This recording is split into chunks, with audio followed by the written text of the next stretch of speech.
first met him, Jared was a heavily muscled young man who favored dark clothing with oversized hoods, his face set in the emotionless mask of the prison yard. His writing, though, crackled with emotion and furious intellect, page after page of cramped longhand, as if there were not paper enough in the world for all he had to say.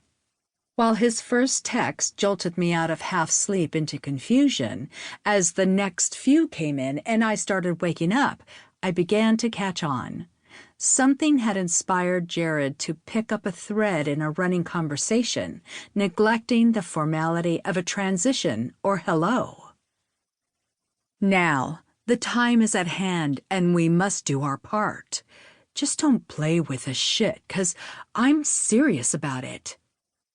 Jared knew I was in the thick of writing this book. He had been generous with his time and insight when I'd asked to interview him. Don't get sidetracked, sister. Don't fail.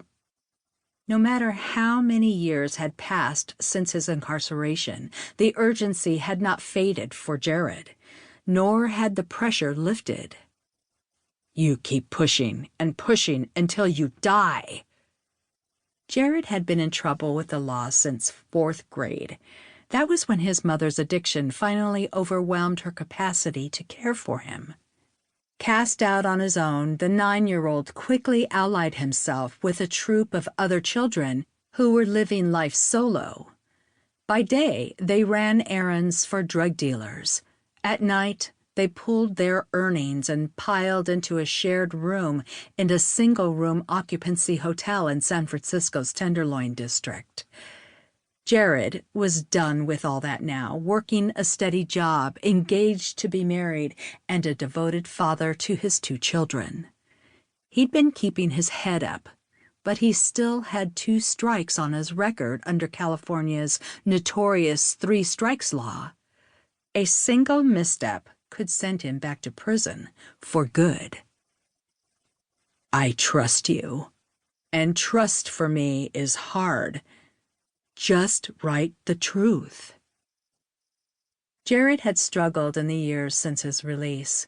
His ex-offender status had stymied his efforts to find work and housing and get onto his feet, and a lifetime of trauma had set his temperament at a low boil. But now he was doing well.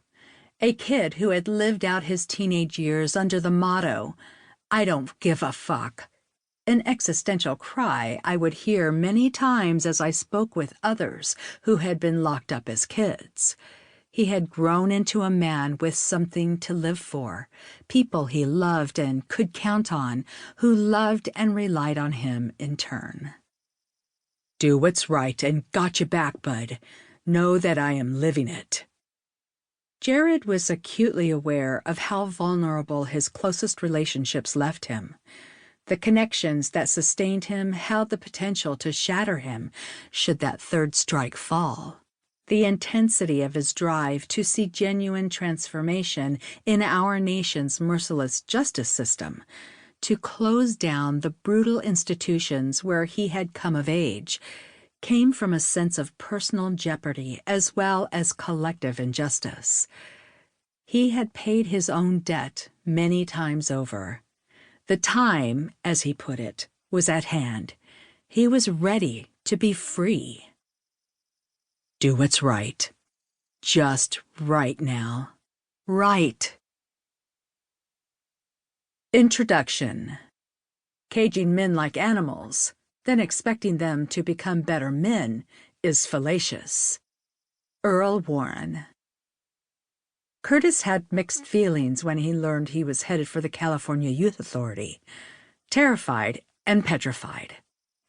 A sprawling system of violent and poorly managed state institutions, the Youth Authority was home to California's most serious juvenile offenders and, at the time, held wards as old as 25. Curtis was 10 years old. I met Curtis on a brisk fall afternoon soon after his release.